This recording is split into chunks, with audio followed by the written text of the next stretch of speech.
Hey, what's going on, Cpap Nation? So we've been in lockdown here at USA Medical Supply for a little over a week. We're doing curbside pickup. We're doing internet orders. We're doing deliveries at people's front porches. We're taking this coronavirus very seriously. And hopefully you guys are as well.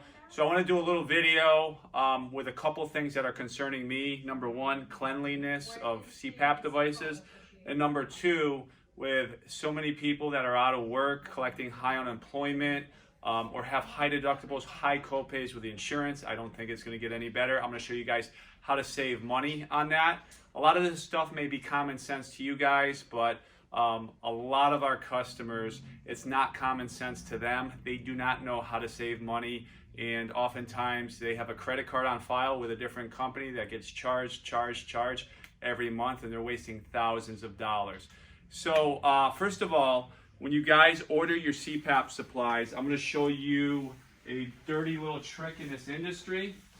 Oftentimes, the Cpap manufacturer will do what's called fit packs. Fit packs are wonderful because you get a small, medium, and large cushion in it. So if medium doesn't fit, you can go to large, you can go to small. But at fitting centers, 90% of the time, medium fits. If it doesn't, they may try on a large, and you will see little plastic-like bags like this, where it's just Ziploc. It's not manufacturally sealed.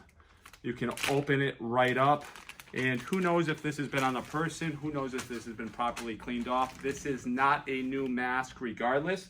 This big box we have here of fit packs gets thrown in the wastebasket. We collect these, we throw them in the trash. That's where they should belong. They should never been on a patient. So oftentimes when I go on Amazon and I see a medium cushion going for a much higher price than a large or a small, I often think the companies are using these fit packs for small and large. People have been telling me that coming into our facility. So let's get into the machines. If you guys haven't watched, did my Cpap supplier give me a used machine? The box, guys, if you're ordering online, make sure you get the box. Same thing when you're going to your Cpap supplier. Most of you are probably not even going to your Cpap supplier getting set up now because healthcare workers such as us are at high risk with dealing with the general public. So if you guys can order your stuff online, that is the perfect solution.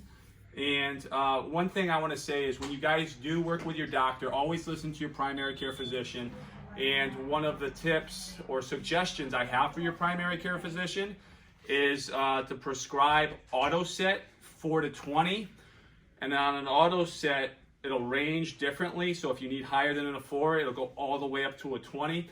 And why am I saying that? Because we aren't breaking the seal of the device. In order for us to set your pressure at a 10 or something else, we got to go in here, we got to put our dirty hands on this to set the pressures.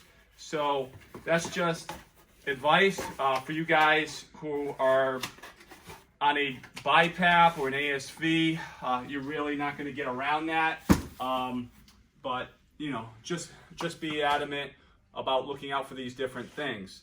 So one of the biggest tips I can give you guys is saving money on your Cpap supplies. And all I order really are cushions and headgear from Cpap manufacturers. From Philips Respironics, from Fisher & Paykel. I order them from ResMed. I don't go with the bundles on the masks. I don't try to push that on people because number one, it's more expensive for us to go that route. And number two, it's a lot more expensive for you guys. I know the manufacturers don't like me sharing these tips. Or actually, let me rephrase that. I don't think the manufacturers like me sharing these tips because you know what? It does cut into the bottom line of a lot of the suggestions like, oh, you should replace your cushions every 2 weeks, you should replace your mask and frame every 3 months, and I don't believe that. My personal opinion is I don't believe in the suggestions. Cpap user myself, I'll tell you exactly what I do to save the most money. So, come on, Sue, let's go over here. Let's go through the masks. So I'm going to go through our most popular masks here. And if you guys see something that you're on, I'm going to show you one of the best things. Cpap Cushions, okay? Whether it comes to nasal pillows, to nasal masks, to full face cushions, you guys should be spending anywhere from $12 to $13 a cushion up to $40 a cushion. So these cushions pop right off. Believe it or not, most people don't know this. They come in here and say, well, I need a new mask. We're like, why? Because this broke off. Well, guess what? You can replace the cushion. It's a lot cheaper than that than to do the whole mask. Same thing with the headgear. So this headgear pops right off, and you guys can replace the headgear. Headgear should be anywhere from $15 to $25 on average. Those are the prices that I see online. And I try to compete with that for you guys. If I can't, buy someplace else, and negotiate too with your Cpap supplier. If you buy cash, negotiate the prices, because they are negotiable most of the time. So let's get into full face mask. Sometimes this is tough. You got to squeeze in and you got to pull out really hard. Cushion comes right off.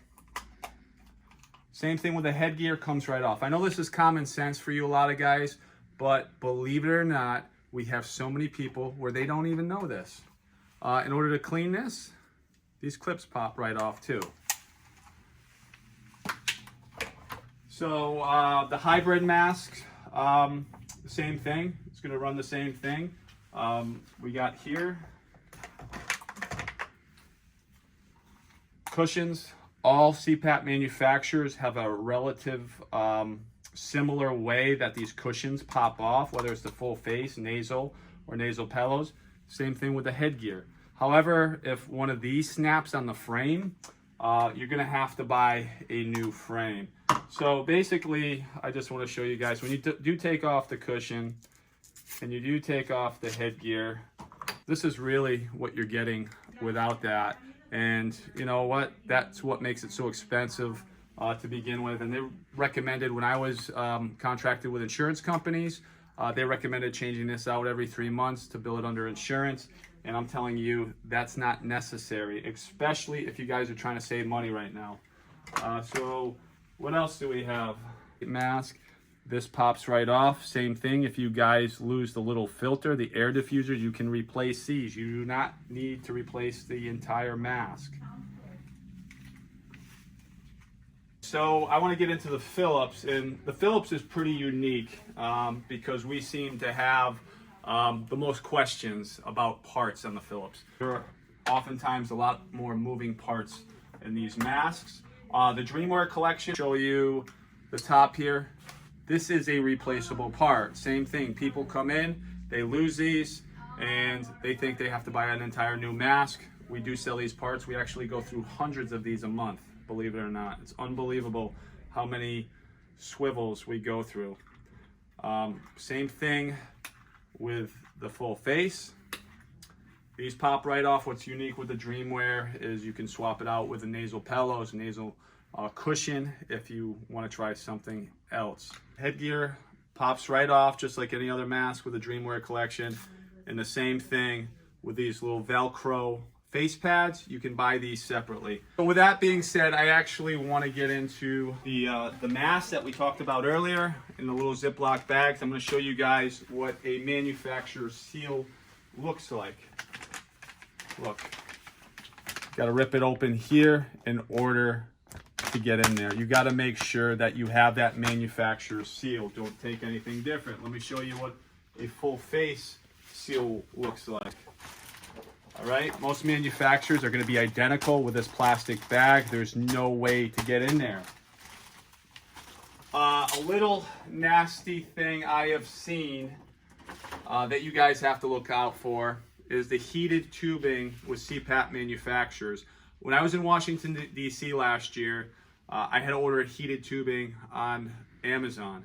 And when I got it, I noticed something with the heated tubing. And a lot of customers have complained to me about this, is that there's like a little slit in there, like that. And you can take this tubing out of there, you can put it back in. What are my thoughts? What's my opinion on this? Sometimes I think if a customer orders one and is trying to get it for free. He's taking the new one out, he's putting the old one in, and you know what, maybe the vendor doesn't know the difference and then puts it on to somebody else. So when you guys order tubing, when you guys order masks, look for these little slits in the bags. They're not hygienic. I would not take anything like this. You know what? We're gonna end up throwing this out. Not even gonna sell that. So that's my tips and tricks for the day, guys. Hope all is well. Social distancing, elbow taps, no more handshakes. I can't wait to get back to normal, where you guys are coming in here, where we're doing face-to-face. Curbside's been tough. I just want to show you a little bit in the background. I'm going to show Cinnamon real quick. Yeah. Come on, Cinnamon. Just say hi. She's been with me how many years now? Come here for a second.